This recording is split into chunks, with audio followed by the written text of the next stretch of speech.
Start करते हैं हमारा क्वेश्चन नंबर 4 जो हमें क्या कह रहा है, फैक्टराइज करो। तो हमने स्प्लिटिंग मिडल टर्म भी पढ़ा था फैक्टर थ्योरम के साथ साथ कि स्प्लिटिंग मिडल टर्म क्या होती है। अगर हमारे पास कोई क्वाड्रेटिक पॉलिनोमियल या कोई 3 टर्म्स है जिसमें एक पहले जो है टर्म की जो भी पावर है दूसरी टर्म में उसकी हाफ पावर होगी। जैसे क्वाड्रेटिक पॉलिनोमियल में जनरली होता है कि ax स्क्वायर फर्स्ट टर्म की पावर 2 है तो सेकेंड टर्म की पावर क्या हो जाएगी, 1 हो जाएगी उसकी हाफ और फिर कांस्टेंट। तो अगर इस फॉर्म में कोई पॉलिनोमियल है तो उसको हम फैक्टराइज करने के लिए फैक्टर थ्योरम के अलावा हम स्प्लिटिंग मिडल टर्म भी यूज कर सकते हैं, जो हम इस क्वेश्चन में यूज करने वाले हैं। तो अब देखते हैं कैसे करना है हमें स्प्लिटिंग मिडल टर्म। जैसे फर्स्ट पार्ट है हमारे पास 12x square minus 7x plus 1।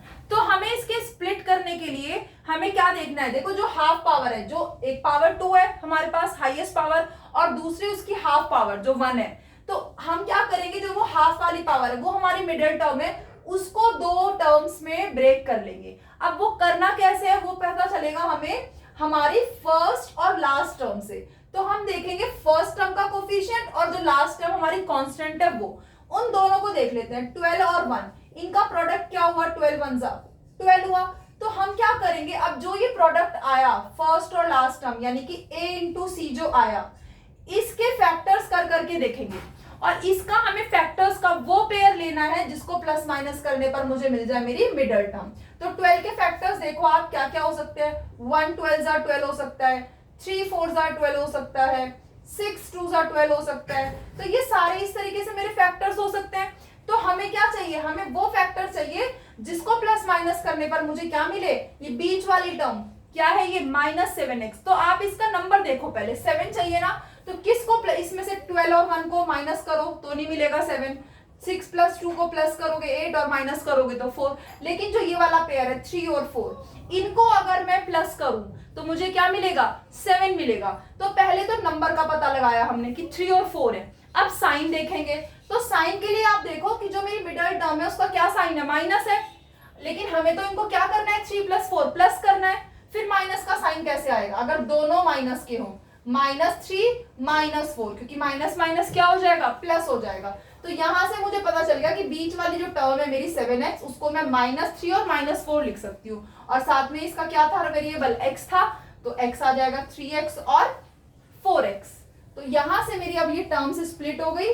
पहली टर्म एज इट इज लिखेंगे, last term as it is लिखेंगे। जो बीच वाली टर्म है जिसके हमने दो टर्म्स में क्या कर लिए, स्प्लिटिंग कर ली, उसको एक को दो टर्म्स में ब्रेक करके लिखेंगे। तो -7x को हम लिख सकते हैं -3x -4x, क्योंकि इनको अगर प्लस करेंगे तो -7x ही आएगा। तो बिल्कुल हमें ऐसे ही करना है हर क्वेश्चन में। पहले हमें फर्स्ट और लास्ट टर्म के प्रोडक्ट का फैक्टर्स करके देखने हैं और फिर उन फैक्टर्स में से वो पेयर ढूंढना है जिनको प्लस माइनस करने पर आ जाए मेरी बीच वाली टर्म। अब हमारे पास 3 टर्म थी, 3 से कितनी हो गई, 4 हो गई। तो अब क्या करना है, जब 4 टर्म्स हैं तो ये हमने अब दो टर्म्स लेनी है, दो पेयर, और फिर क्या करना है, उसमें से जो कुछ कॉमन आ रहा है वो कॉमन ले लेंगे। कोई भी दो टर्म्स एक साथ में अब आप ले सकते हो। मान लो मैं फर्स्ट 2 और लास्ट 2, इनमें से अब मैं क्या करूंगी, कॉमन लूंगी। तो अगर आप शुरू के दो टर्म्स को देखो, इसमें अब क्या क्या कॉमन आ सकता है। तो पहले देखो वेरिएबल, यहाँ x स्क्वायर है, यहाँ x है, तो यहाँ x की पावर 2 और यहाँ x की पावर 1। तो 2 और 1 में से कम कितने x कॉमन आ सकते हैं, एक x तो कॉमन आ सकता है। तो एक तो मेरा x कॉमन आ गया। अब देखो कोफिशिएंट, यहाँ पे कोफिशिएंट है 12 और यहाँ क्या है 3। 12 के फैक्टर्स करो, 3 4 12। तो 12 में और 3 में क्या मल्टीप्लाई कॉमन हो रहा है, 3 हो रहा है, तो 3 कॉमन आ जाएगा मेरा। तो अंदर क्या बचेगा, देखो 12 और 3, इसमें से 12 3, ये जो होता है मेरा 3 4 12, 3 चला गया तो क्या बचा, 4 बचा। और x की पावर 2 थी तो एक x चला गया तो कितने x बचे, खाली एक x मेरा बच गया। माइनस, दूसरी टर्म के बाद माइनस, इन दोनों में से कॉमन ले रहे हैं ना, तो जब हम कोई चीज कॉमन लेते हैं तो फिर ब्रैकेट लगाते हैं। इन दोनों टर्म्स में से हम कॉमन ले रहे हैं, तो इन दोनों टर्म्स में से पहले वाले में से मैंने कॉमन लिया 3x, तो 4x बच गया। फिर माइनस, दूसरे वाले में से 3x चला गया, तो पहले से 3x ही था बस, और 3x ही कॉमन ले लिया, तो फिर क्या बचा, 0। मल्टीप्लाई में कॉमन ले रहे हैं ना, तो अगर मल्टीप्लाई में मैंने 2 को अगर मैं लिखूं कि 2 ही कॉमन ले लिया, तो 2 को 2 1 2 नहीं लिख सकते, 2 ले लिया तो क्या बचेगा, 1। तो यहाँ 3x कॉमन ले लिया तो क्या बचेगा, फिर 1 बचेगा। इन दोनों में से कॉमन लिया था ना, तो इन दोनों में से 3x कॉमन लिया और फिर इन दोनों टर्म्स के बाहर क्या लगा दिया, ब्रैकेट लगा दिया। जैसे हमने दो टर्म्स में से कॉमन लिया, ऐसे ही अब नेक्स्ट टू टर्म्स में देखो क्या कॉमन आ रहा है। पहली टर्म है 4x, दूसरी क्या है 1, तो 4x और 1 में कुछ कॉमन आ रहा है, वो 4 into x है, ये 1 है। कुछ भी एक जैसा नहीं है, ना वेरिएबल है कोई कॉमन, ना ही कोई कांस्टेंट कॉमन है, तो क्या करें फिर जब कुछ भी कॉमन नहीं है तो 1 तो आ सकता है कॉमन, तो 1 कॉमन ले लेते हैं। अब आप बोलोगे कॉमन क्यों लेना है, क्योंकि आप देखो हमने अभी इसके फैक्टर्स करने हैं, कि सब कुछ मल्टीप्लाई में लिखना है। पहले आपने इसको 4 टर्म्स में ब्रेक किया, 4 से अब वापस इसको हम 2 में ला रहे हैं प्रोडक्ट्स में। अब यहाँ पर इसको फिर वापस से हम पूरा एक ही सिंगल प्रोडक्ट में सारे एक साथ लिख लेंगे टर्म्स को। अब इस 4x और 1 में कुछ कॉमन नहीं है तो 1 ले लिया। जब आप ये कॉमन लो ना लास्ट के दो टर्म्स में, तो फर्स्ट दो टर्म का जो ब्रैकेट बना है उस ब्रैकेट को थोड़ा ध्यान में रखो, क्योंकि देखो ये 4x माइनस 1 और यहाँ भी देखो 4x और 1 ही है, लेकिन साइन देखो पहले वाले का प्लस है और दूसरे वाले का माइनस, और यहाँ 1 का प्लस है और 4x माइनस है। तो अगर मैं इस 1 की जगह पर -1 कॉमन ले लूं तो साइन चेंज हो जाएंगे कि नहीं। -4x में से माइनस चला गया तो क्या बचा, प्लस का 4x, और +1 में से एक माइनस ले लिया, माइनस माइनस प्लस होता है ना, एक माइनस चला गया तो क्या बच गया, एक माइनस। तो जैसे ही माइनस कॉमन लिया तो साइन क्या हो गए, चेंज हो गए। ऐसा मैंने क्यों किया, क्योंकि देखो जो मैंने शुरू के दो और लास्ट के दो टर्म्स में से कॉमन लिए थे, तो हमें जो कॉमन लेने के बाद ब्रैकेट्स मिले वो ब्रैकेट्स सेम मिले। इससे होगा क्या, वापस से 3x इंटू ब्रैकेट और 1 इंटू ब्रैकेट मिल रहा है, और ब्रैकेट है दोनों में सेम। तो अब क्या मैं इस ब्रैकेट को कॉमन ना ले लूं, क्योंकि हमें सब कुछ फैक्टर्स में लिखना है मल्टीप्लाई में, तो अब मैं इस ब्रैकेट को ही कॉमन ले लेती हूँ। तो जब मैंने ये 4x माइनस 1 का ब्रैकेट कॉमन ले लिया तो मेरे पास क्या बचेगा, 3x इंटू ब्रैकेट में से ब्रैकेट गया तो क्या बचा, खाली 3x, और -1 इंटू ब्रैकेट में से ब्रैकेट गया तो क्या बचा, -1। अब आप देख रहे हो जो मेरी 4 टर्म्स थी वो 2 फैक्टर्स बन गए, 2 मेरे क्या आ गए, ब्रैकेट्स आ गए। ब्रैकेट मतलब मल्टीप्लाई। और किसी भी नंबर के फैक्टर्स को कैसे लिखते हैं हम, किसी भी नंबर को we can express as the product of factors. तो जब भी फैक्टराइजेशन की बात आए हमें पॉलिनोमियल को क्या लिखना है, उसके फैक्टर्स को ऐसे प्रोडक्ट में ब्रेक करना है, यानी कि इस तरीके से उसको हमें फॉर्म करना है। तो ये दोनों मेरे क्या आ गए, इसके फैक्टर्स आ गए। तो ये था मेरा क्या, स्प्लिटिंग मिडल टर्म। तो अब इसी तरीके से हम हर पार्ट में क्या कर सकते हैं, मिडल टर्म को स्प्लिट कर सकते हैं, और उसके लिए हमें देखना है क्या, फर्स्ट और लास्ट टर्म के कोफिशिएंट्स। तो अभी सेकेंड पार्ट में आप देखो, अगर फर्स्ट और लास्ट टर्म मैं यहाँ नीचे कर रही हूँ, इसके फर्स्ट और लास्ट टर्म देखो 2 into 3, यहाँ पर जो a into c आया वो क्या आया, 2 into 3, 2 3 = 6। अब इस 6 के फैक्टर्स करो।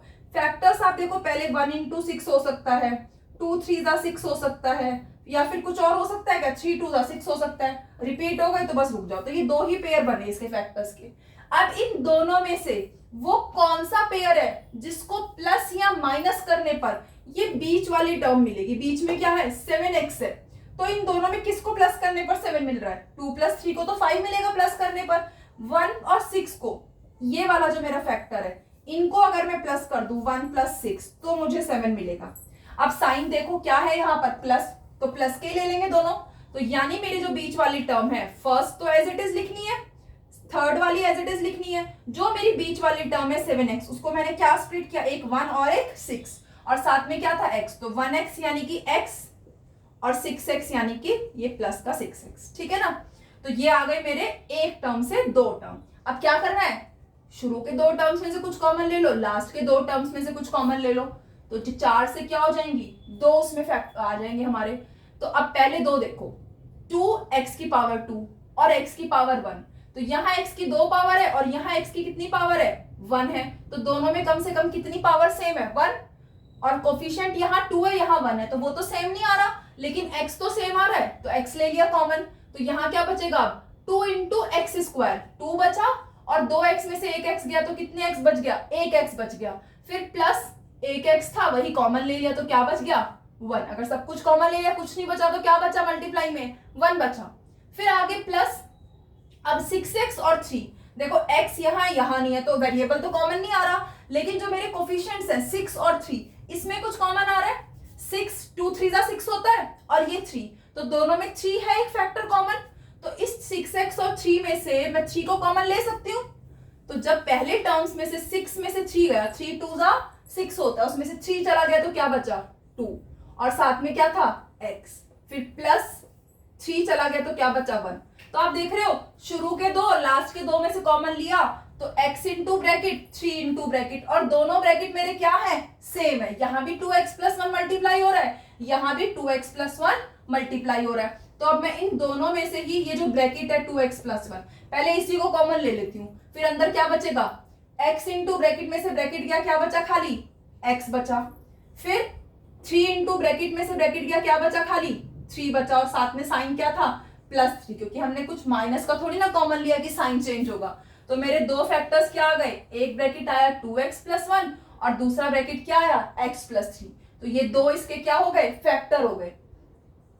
अगर ये कंफ्यूजन हो रही है कि फैक्टर्स ये मल्टीप्लाई में क्यों आए, तो आप यहाँ देख सकते हो जैसे 6 के फैक्टर्स होते हैं 2 3 6 और 2 मल्टीप्लाई 3 6 को लिख सकते हैं ना, तो किसी भी नंबर को हम लिख सकते हैं as a product of its factor, ये हम छोटे क्लासेस में सीख चुके हैं अच्छे से।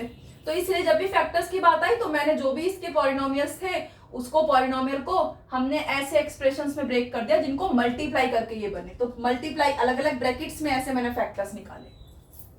थर्ड पार्ट देखते हैं। अब थर्ड पार्ट में भी पहले क्या देखना है a इंटू सी, फर्स्ट और लास्ट टर्म। तो फर्स्ट टर्म देखो क्या है यहाँ 6 और लास्ट टर्म क्या है -6, तो 6 इंटू 6। नंबर्स को देख लेते हैं, साइन अपने आप आ जाएगा बाद में, है ना। तो पहले नंबर्स को देखते हैं a इंटू सी, 6 6 क्या हो गया 36। अब इस 36 के फैक्टर करते हैं। पहला फैक्टर 1 इंटू 36, फिर 2 इंटू 18, फिर 3 12 फिर 4 9 और 4 के बाद सीधा किसके टेबल में आएगा ये 9 के में। तो जब नंबर रिपीट होने शुरू हो गए वहीं स्टॉप कर दो, ये फैक्टर्स आ गए। अब इन चारों पेयर्स में से मुझे वो पेयर लेना है जिसको प्लस या माइनस करने पर मुझे बीच वाली टर्म मिले। तो अब बीच वाली टर्म क्या है मेरी 5x, तो 5 देखो खाली नंबर देखो इसका कोफिशिएंट 5, किस किस को प्लस या माइनस करने पर 5 मिलेगा, 1 और 36 में नहीं मिलेगा, 18 - 2 भी नहीं होगा, 12 - 3 भी नहीं होगा, लेकिन जो ये लास्ट वाला है 4 और 9, अगर मैं इनको करूं माइनस तो 4 और 9 से मुझे क्या मिलेगा 9 - 4 5 मिलेगा मुझे। तो मेरे दो जो यहाँ पर फैक्ट इसमें बीच वाले टर्म है उसको दो जो पार्ट में ब्रेक करूंगी वो क्या हो जाएंगे 4 और 9 हो जाएंगे, क्योंकि 9 - 4 क्या होगा 5 होगा। अब साइन चेक करेंगे, जब हमें दोनों नंबर्स पता चल गए अब हम क्या चेक करेंगे साइन चेक करेंगे। तो अब देखो मेरा जो साइन है वो कैसा है प्लस का है, मतलब बड़ी डिजिट कैसी होनी चाहिए प्लस की होनी चाहिए। तो 9 लेंगे प्लस का और 4 लेंगे माइनस का, तो हो गए मेरी स्प्लिट सेकेंड टर्म। तो फर्स्ट और लास्ट को तो एज इट इज रखेंगे और हमारी जो सेकेंड टर्म थी उसके बदले क्या रखा प्लस का 9 और माइनस का 4, तो ये प्लस का 9 और साथ में x और माइनस का 4 यानी कि 4x हो गए मेरे इसमें भी स्प्लिट। अब क्या करेंगे वापस वही शुरू के दो और लास्ट की दो में से जो कुछ कॉमन आ रहा है उसको कॉमन ले लेंगे।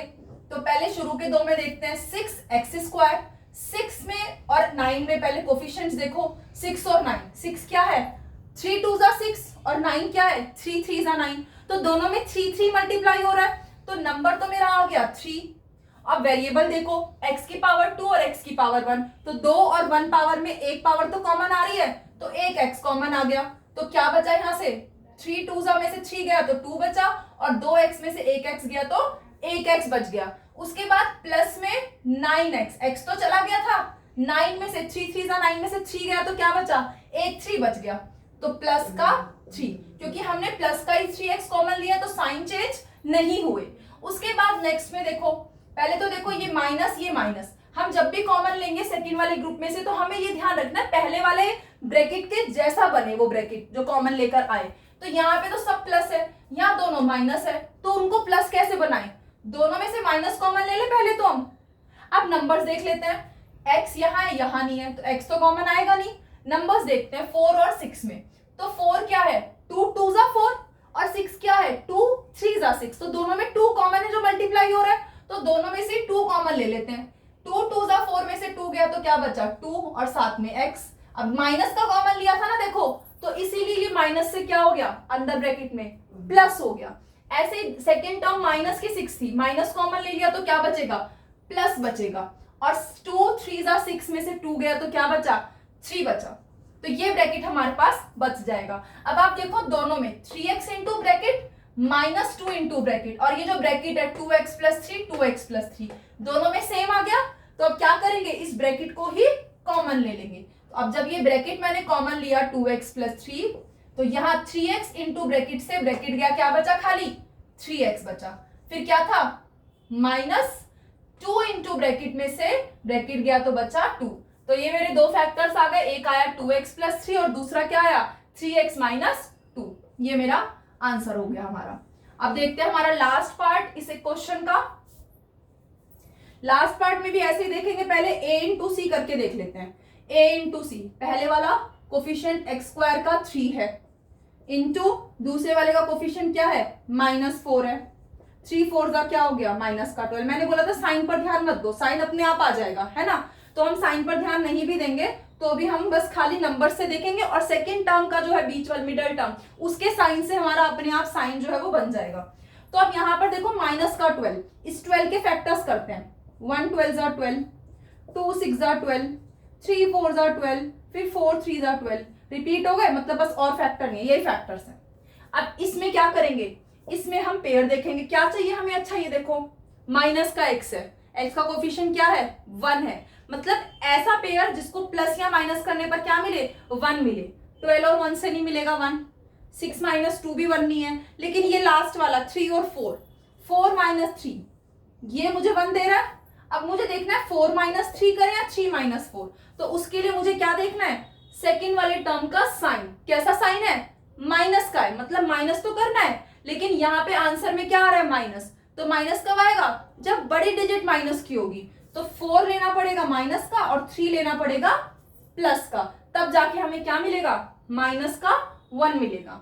तो मेरा जो बीच वाली टर्म है हम उसको क्या लिखेंगे, एक -4 और एक 3, और साथ में x था तो -4x और 3x। तो first term as it is, last term as it is. -x को क्या रख देंगे -4 और +3, तो -4x + 3x। अब वापस वही करेंगे, शुरू की 2 टर्म से कॉमन लेंगे और लास्ट की 2 टर्म से। तो शुरू की 2 में देखो 3 और 4, कोफिशिएंट में तो कुछ कॉमन नहीं है, 3 और 4 दोनों का कोई कॉमन मल्टीपल नहीं है 1 के अलावा, लेकिन वेरिएबल तो है x² और x, दोनों में से एक x कॉमन आ रहा है। तो क्या बचेगा हमारे पास, यहाँ बचा 3 और x² में से x गया, खाली x बचा। यहाँ 4x में से x गया तो क्या बचा, खाली -4। तो 3x - 4 आ गया। अब देखो ये पहला वाला 2 टर्म्स में से कॉमन लिया तो ये ब्रैकेट आया x इंटू, दूसरे वाले में देखो 3x और 4, ये तो ऑलरेडी 3x और 4 है और कुछ कॉमन भी नहीं है, और जब कुछ कॉमन नहीं है तो क्या आएगा 1 आएगा। तो इन दोनों टर्म्स में से हम क्या कॉमन ले लें, प्लस का 1, क्योंकि साइन भी ठीक है, जो यहाँ पे साइन है वही यहाँ पे है, तो साइन भी चेंज नहीं करने हमें, तो हमने प्लस का 1 कॉमन लिया। तो ये क्या हो गया 3x - 4। अब इसमें x इंटू ब्रैकेट और 1 इंटू ब्रैकेट, और ब्रैकेट क्या है मेरा 3x - 4, तो ब्रैकेट आ गया कॉमन। अब इस ब्रैकेट को कॉमन ले लेते हैं 3x - 4 को, तो यहां से ब्रैकेट गया क्या बचा, खाली x, और यहां से ब्रैकेट गया क्या बचा +1।